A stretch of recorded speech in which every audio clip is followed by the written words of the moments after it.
long table, and all these beings sitting around that table. And at the head of the table was the chief himself, the master enemy. It was Ephesians. What I'm looking at was Ephesians chapter 6, verse 12, being acted out before my eyes. So I was about to see with my very eyes the war room, you might say, of the satanic world. Ephesians chapter 6, verse 12 says, "For we wrestle not against flesh and blood, but against principalities," plural, "powers," plural, "the princes of this world," plural, "and high wicked spiritual places."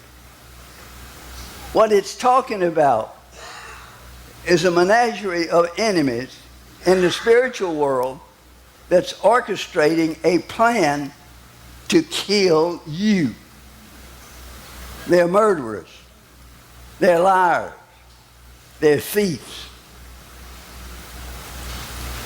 And you know what they've done this morning while you sit here in church? Look about you. How many empty seats have they kept you today? They're responsible for that. They are responsible for that. Every empty seat in this building today. Because it wasn't important to those people. It wasn't important for them to be here to know. That's why they're not here. They didn't make a choice to find out.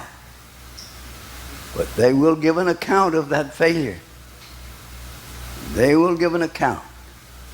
And it will not be long. Because we are the generation that's ushering in that day.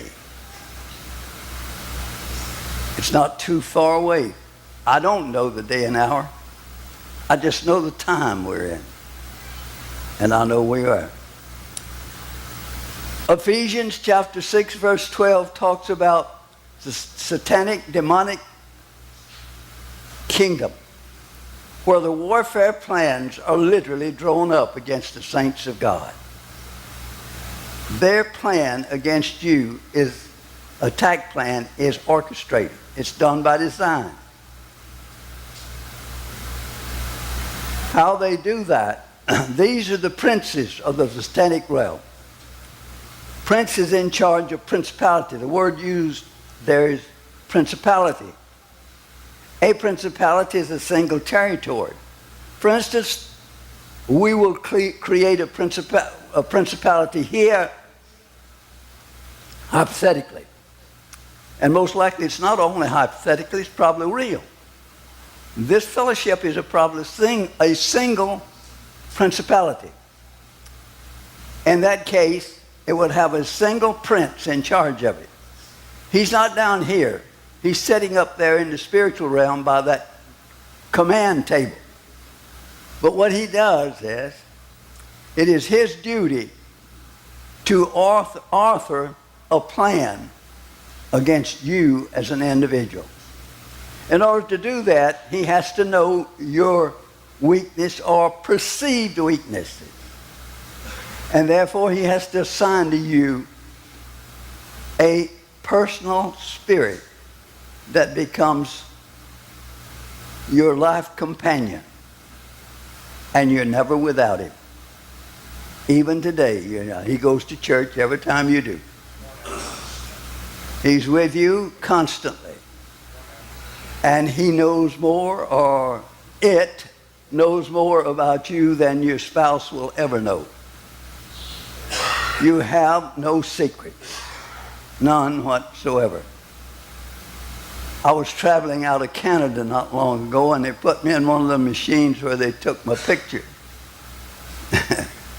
And then when I got out, the man said, "There ain't no more secrets." And I said, "Well, it's different with those spirits.